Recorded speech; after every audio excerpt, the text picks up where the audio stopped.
Narendra surrender का narrative हमारे यहां कांग्रेस पार्टी बनाने में लगी रहती है। कैसे उनको आज एक बहुत बड़ा झटका तब लगा जब अमेरिका से ट्रंप के मंत्री की गवाही आ गई और इस गवाही से क्लियर हो गया कि जो डोनाल्ड ट्रंप अपनी सनक दिखाकर पूरी दुनिया को डरा रहे हैं, उन डोनाल्ड ट्रंप का कोई पैतरा भारत और मोदी पे नहीं चल रहा। ट्रंप के कॉमर्स मिनिस्टर हैं हार्वर्ड लुटनिक।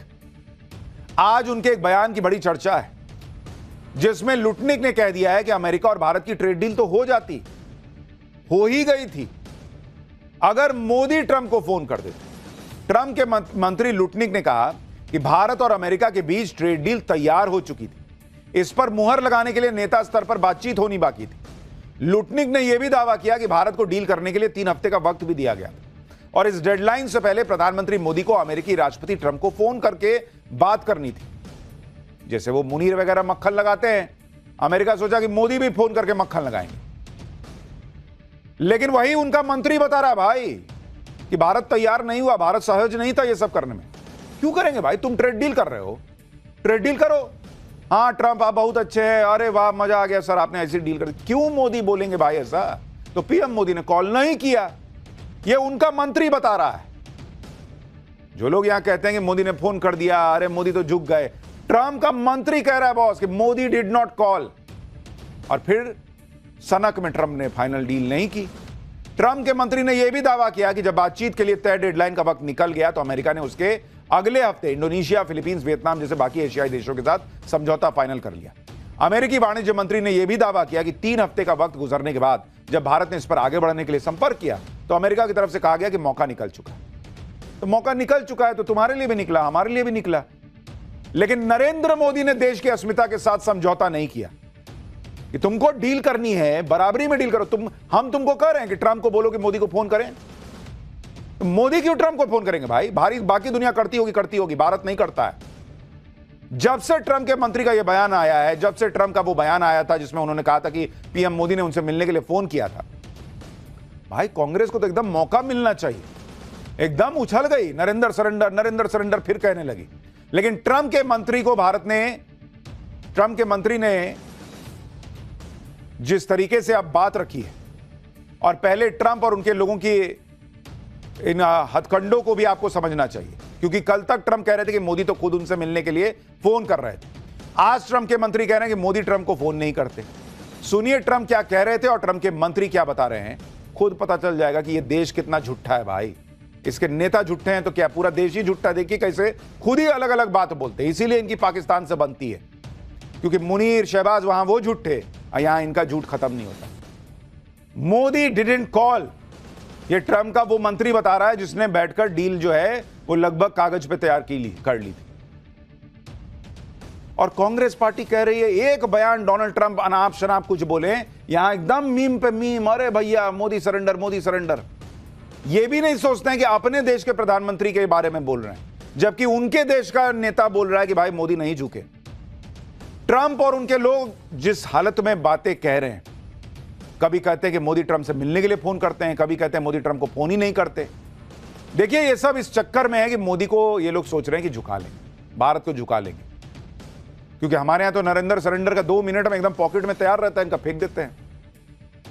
और वो इसी नैरेटिव में आज भी लगे। लेकिन सच क्या है ये आप देखिए कि ट्रंप और उनके मंत्री दोनों की बातों पर आज भारत के विदेश मंत्रालय ने भी सीधा जवाब दिया। ट्रंप के मंत्री यह दावा कर रहे हैं कि ट्रंप को मोदी ने कभी फोन ही नहीं किया, इसलिए ट्रेड डील नहीं हो पाई। उस पर भारत के विदेश मंत्रालय ने कहा कि ट्रेड डील पर अमेरिका से बातचीत आज से नहीं 13 फरवरी से चल रही है। तब से लेकर कई राउंड की बातचीत हो चुकी है, जिससे बैलेंस्ड और एक ऐसा ट्रेड एग्रीमेंट तैयार हो सके जिसमें दोनों देशों का फायदा हो।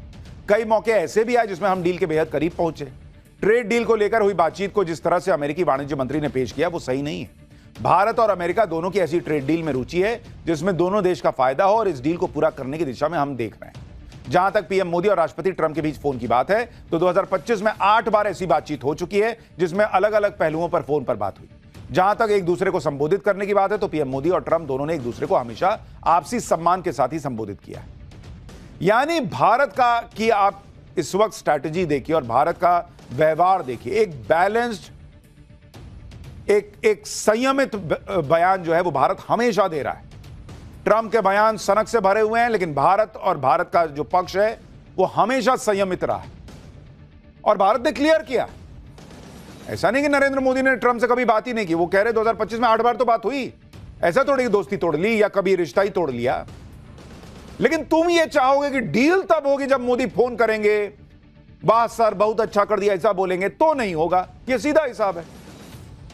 तो भारत ने दुनिया को क्लियर कर दिया कि जो बात करनी है बात कर रहे हैं, अलग अलग मुद्दे पे कर रहे हैं, वो नहीं करेंगे जो बाकी दुनिया कर रही है। अमेरिका को यह जवाब देने के साथ ही भारत ने आज यह भी साफ साफ कह दिया कि किसी भी डील के लिए भारत अपने राष्ट्र हित को सबसे ऊपर रखे। यानी फिर क्लियर कह दिया कि तुमको जो कहना है भाई तुम जो कह लो, भारत अपने हिसाब से चल रहा था, चल रहा है, चलेगा। अमेरिका और ट्रंप पीएम मोदी के फोन कॉल का क्यों बेसब्री से इंतजार कर रहे हैं, फोन कॉल को लेकर अजब गजब दावे कर रहे हैं, इसकी वजह आगे बताओ। लेकिन पहले देखिए कि चाहे ऑपरेशन सिंदूर को लेकर ट्रंप का दावा हो या फिर ट्रेड डील को लेकर ट्रंप का दावा, उनके खुद के मंत्री, उनके खुद के अखबार ट्रंप के दावों को झूठा बता रहे हैं। लेकिन भारत में कांग्रेस और मोदी विरोधी इकोसिस्टम ट्रंप के हर बयान को पत्थर की लकीर मानकर लपकने के लिए तैयार बैठा है। जैसे ऑपरेशन सिंदूर में ट्रंप के भारत और पाकिस्तान के बीच सीजफायर के दावे पर राहुल गांधी और कांग्रेस ने नरेंद्र सरेंडर का नैरेटिव चलाया। अब जब पिछले दिनों ट्रंप ने ट्रेड डील को लेकर पीएम मोदी से फोन पर बात की, ऐसा कहा, तो भी कांग्रेस ने इस पर माहौल बनाने का प्रयास किया। कांग्रेस ने ट्वीट किया तंज करते हुए कि हग हग ना रहा, पोस्ट ना रहा, क्या से क्या हो गया बेवफा तेरी दोस्ती। ये लोग ट्विटर की ही दुनिया में खुश हैं, वहीं कर लेंगे, वहीं किसी का जो है कुछ मीम बना देंगे, किसी का क्लिप काट के डाल देंगे, उसी में इनकी दुनिया कट रही है बॉस। ये यही नहीं समझ पा रहे कि भारत इसके बाहर बैठा हुआ है। अमेरिका और ट्रंप क्यों लगातार पीएम मोदी के फोन कॉल का जिक्र कर रहे हैं, क्यों उन्हें पीएम मोदी के फोन का बेसब्री से इंतजार हो रहा है, यह भी देखिए। पहली बात, ट्रंप की पैंतरेबाजी को पीएम मोदी समझ चुके हैं। जिस प्रेशर वाली सिचुएशन में UK, Vietnam, Philippines, Indonesia, Japan, दक्षिण कोरिया और यूरोपियन यूनियन ट्रंप के सामने झुक गए, पीएम मोदी ने देश के आत्मसम्मान से समझौता नहीं किया। इसलिए खुद ट्रंप भी कह चुके हैं कि पीएम मोदी उनसे भी टफ नेगोशिएटर हैं, दोनों में कोई तुलना नहीं। जब अमेरिका खुद कह रहा है कि ट्रेड डील के लिए पीएम मोदी ने फोन करने से मना कर दिया, तो नरेंद्र सरेंडर का दावा करने वालों को भी सोचना होगा कि ऑपरेशन सिंदूर के दौरान पीएम मोदी ने सीज फायर के लिए ट्रंप को फोन किया हो। ऐसा कैसे हो सकता है भाई? यही था ना नैरेटिव कि भाई मैं बिजनेस नहीं करूंगा इसलिए सरेंडर, तुम जो है वो सीज फायर कर लो, और भारत ने सीज फायर कर लिया। तो जब भारत सीज फायर कर लिया तो नरेंद्र मोदी फिर फोन भी कर देते ट्रंप के दावे के हिसाब से, लेकिन उन्होंने नहीं किया, तो सीज फायर भी ट्रंप के कहने पर नहीं किया होगा, ये अपने आप क्लियर हो जाता है। अगस्त 2025 के आखिर में न्यूयॉर्क टाइम्स और जर्मनी के अखबार फ्रैंकफर्टर ऑलगेमाइन ज़ितुंग ने दावा किया था कि ट्रंप ने 4 बार पीएम मोदी से फोन पर बात करने की कोशिश की, लेकिन पीएम मोदी ने नहीं बात की।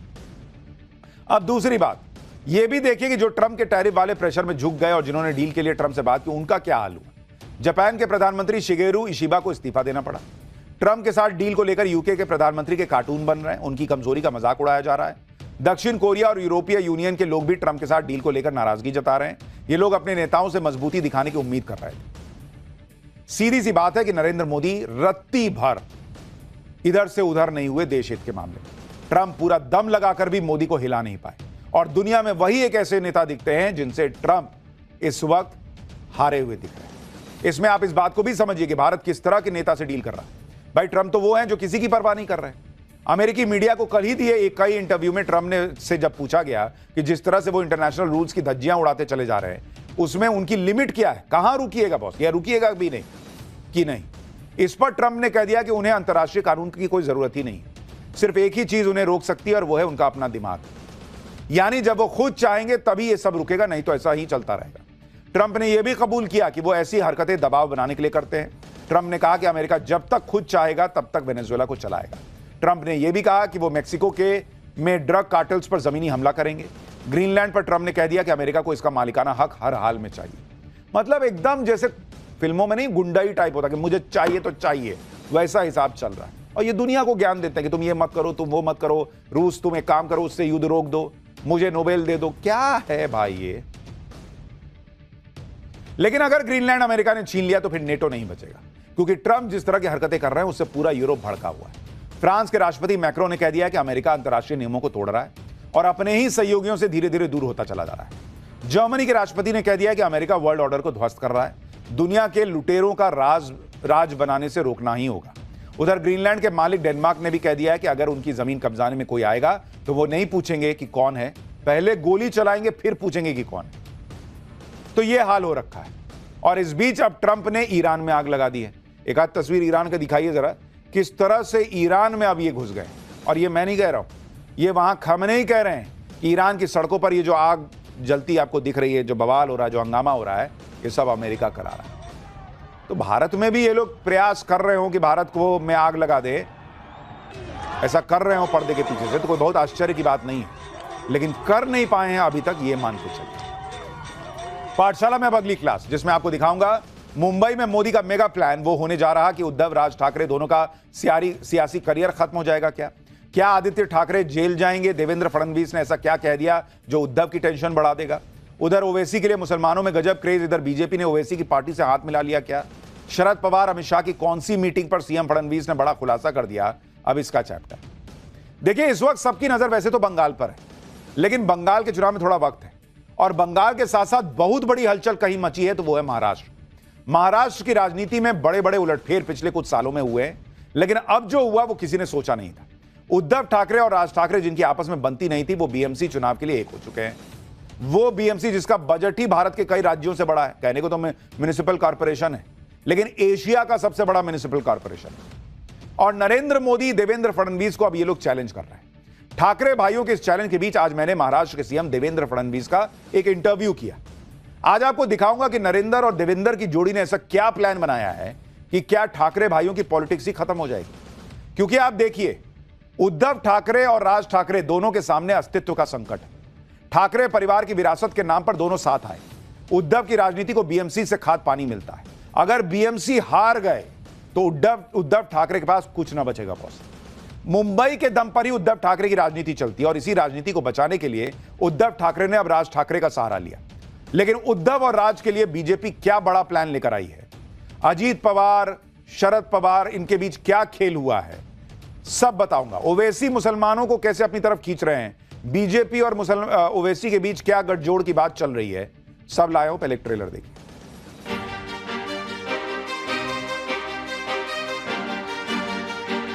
देखिए, ये संभव नहीं है। एआईएमआईएम को साथ में लेना ये हमको मंजूर नहीं है।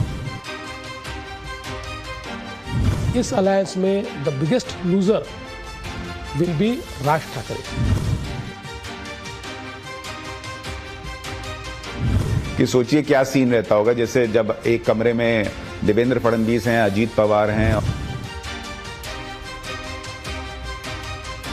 2029 तक मोदी जी हैं और 2029 के बाद भी मोदी जी ही हैं।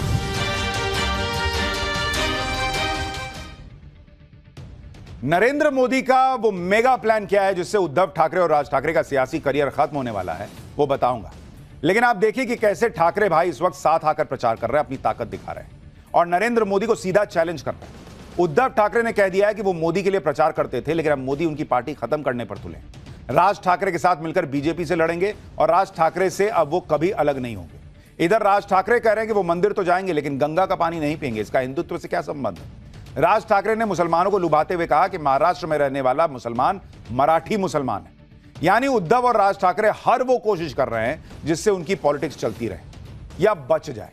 बीएमसी चुनाव में जीत के लिए हर पैतरा अपना रहे हैं, बीजेपी पर पार्टी तोड़ने तक का आरोप लगा रहे हैं। लेकिन आज जब मैंने महाराष्ट्र के सीएम देवेंद्र फडणवीस का इंटरव्यू किया और उसमें उद्धव ठाकरे और उनकी पार्टी को लेकर मैंने सवाल पूछा कि अगर बीएमसी हार गए तो क्या उनकी पार्टी खत्म हो जाएगी?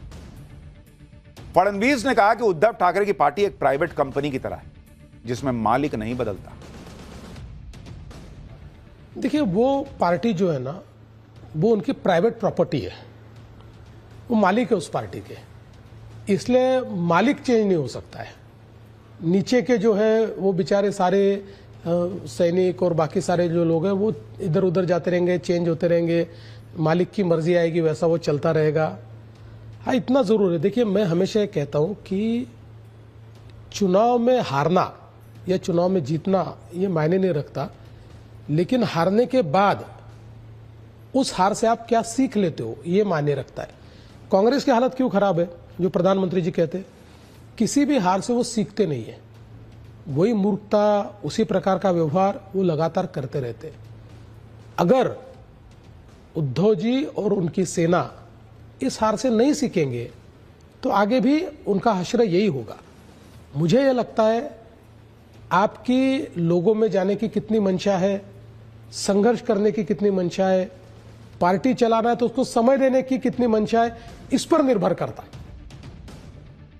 महाराष्ट्र में बीएमसी चुनाव ठाकरे भाइयों के लिए करो या मरो का चुनाव है।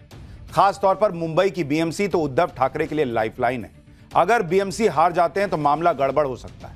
आप देखिए कि महाराष्ट्र में 29 महानगर पालिकाओं के लिए मतदान होना है। 15 जनवरी को मतदान होगा, 16 को नतीजे आ जाएंगे। For more of such videos, do like, share and subscribe to ET Now Swadesh.